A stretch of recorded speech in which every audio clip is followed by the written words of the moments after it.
আচ্ছা, আপনার তো হোয়াটসঅ্যাপ আছে। আপনার কোম্পানির বিজনেস বা আপনার অফিসের কাজকর্ম কি হোয়াটসঅ্যাপের মাধ্যমে পরিচালিত হয়? একদিন দেখলেন আপনার হোয়াটসঅ্যাপ অ্যাকাউন্টটা বন্ধ হয়ে গিয়েছে, মানে ব্লক হয়ে গিয়েছে। আপনি হোয়াটসঅ্যাপ অথরিটিকে জানালেন বিষয়টি। হোয়াটসঅ্যাপ অথরিটি তার এগেইনস্টে আপনাকে জানালো যে এই অ্যাকাউন্টটি এখন থেকে ব্লক থাকবে। আপনার সমস্ত কাজকর্মটা লাটে উঠলো, আপনার ক্ষতি হলো। আপনি কি করবেন? কোর্টে যাবেন, কারণ আপনার ফান্ডামেন্টাল রাইট অর্থাৎ মৌলিক অধিকার লঙ্ঘন হয়েছে।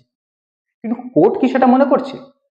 রিসেন্ট সুপ্রিম কোর্টে এইরকম একটি ঘটনা নিয়ে কেস ফাইল হয়েছিল। তার এগেনস্টে সুপ্রিম কোর্ট বেশ কিছু কথা বলেছে। চলুন জেনে নিই সেই ঘটনাটা। নমস্কার, আমি সৌভিক, ফাউন্ডার অফ অল, যেখানে ল, পলিটি, ফিনান্স এবং অ্যাডমিনিস্ট্রেশন নিয়ে খুব সহজ সরল ভাষাতে এক্সপ্লেন করা হয়। একজন লেডি ডক্টর যার একটা ডায়াগনস্টিক সেন্টার আছে, সেই সেন্টারটি পরিচালিত হয় হোয়াটসঅ্যাপের মাধ্যমে, অর্থাৎ ক্লায়েন্ট যোগাযোগ করে হোয়াটসঅ্যাপের মাধ্যমে এবং তিনিও সাপোর্ট করেন হোয়াটসঅ্যাপের মাধ্যমে, যেভাবে আপনি আমরা সব করে থাকি আমাদের নিজস্ব বিজনেসের ক্ষেত্রে। তিনিও তাই করছিলেন। একদিন তিনি দেখলেন তার হোয়াটসঅ্যাপ অ্যাকাউন্টটি বন্ধ হয়ে গিয়েছে। তিনি হোয়াটসঅ্যাপকে বিষয়টি জানান। হোয়াটসঅ্যাপ অথরিটি তার এগেনস্টে তাকে ইনফর্ম করেন যে আপনার হোয়াটসঅ্যাপ অ্যাকাউন্ট এখন থেকে ব্লক থাকবে।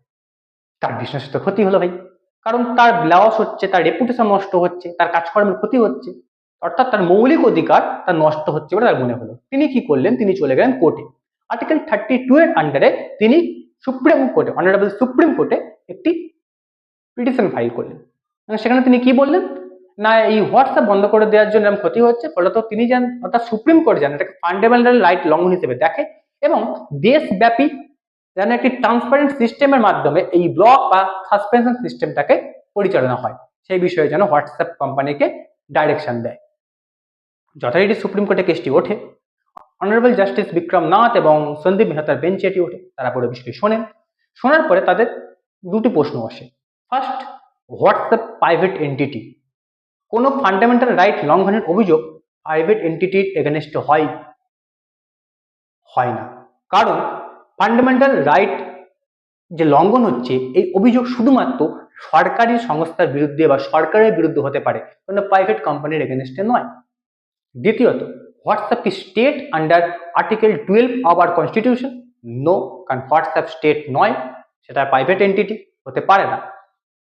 এবং তারপরে তারা পিটিশনারকে অ্যাডভাইস করে যে তিনি এই হোয়াটসঅ্যাপ ছাড়া অন্য কোনো সোশ্যাল মিডিয়া অ্যাপ ব্যবহার করতেই পারেন।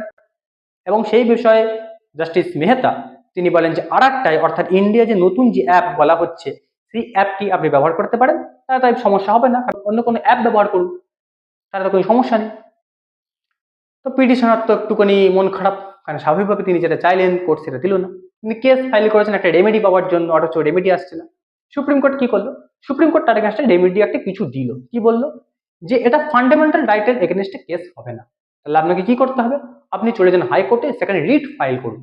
হয়তো আপনার প্রচুর লস হয়েছে, আপনার রেপুটেশন লস হয়েছে, আপনার বিজনেসের লস হয়েছে, আপনার ফিনান্সিয়াল লস হয়েছে, সব মানছি। তার এগেনস্টে আপনি যেতে পারেন হাইকোর্টে, রিট ফাইল করুন।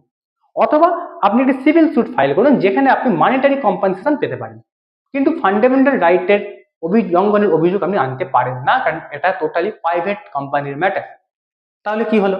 সুপ্রিম কোর্ট ক্লিয়ারলি বলে দিল যে হোয়াটসঅ্যাপ বা সোশ্যাল মিডিয়ার যে কোনো অ্যাপ আমরা যেগুলো ব্যবহার করছি এগুলো কিন্তু সবটাই প্রাইভেট এন্টিটি, কোনোটা সরকারি এন্টিটি নয়, বা সরকারি কোম্পানি নয়, বা সরকারি নিজস্ব কোনো ডিপার্টমেন্ট নয়। অর্থাৎ আমরা তার এগেনস্টে এই ফান্ডামেন্টাল রাইট, অর্থাৎ আমরা অধিকার, এই শব্দটি বলতে পারি না। আমরা আমাদের ক্ষতি হয়েছে তার জন্য মানিটারি কম্পেনসেশন পেতে পারি, আমাদের যা লস হয়েছে সেগুলো রিকভার করার জন্য কোর্টে আবেদন করতে পারি, কিন্তু ফান্ডামেন্টাল রাইট লঙ্ঘন হয়েছে এটা বলতে পারি না।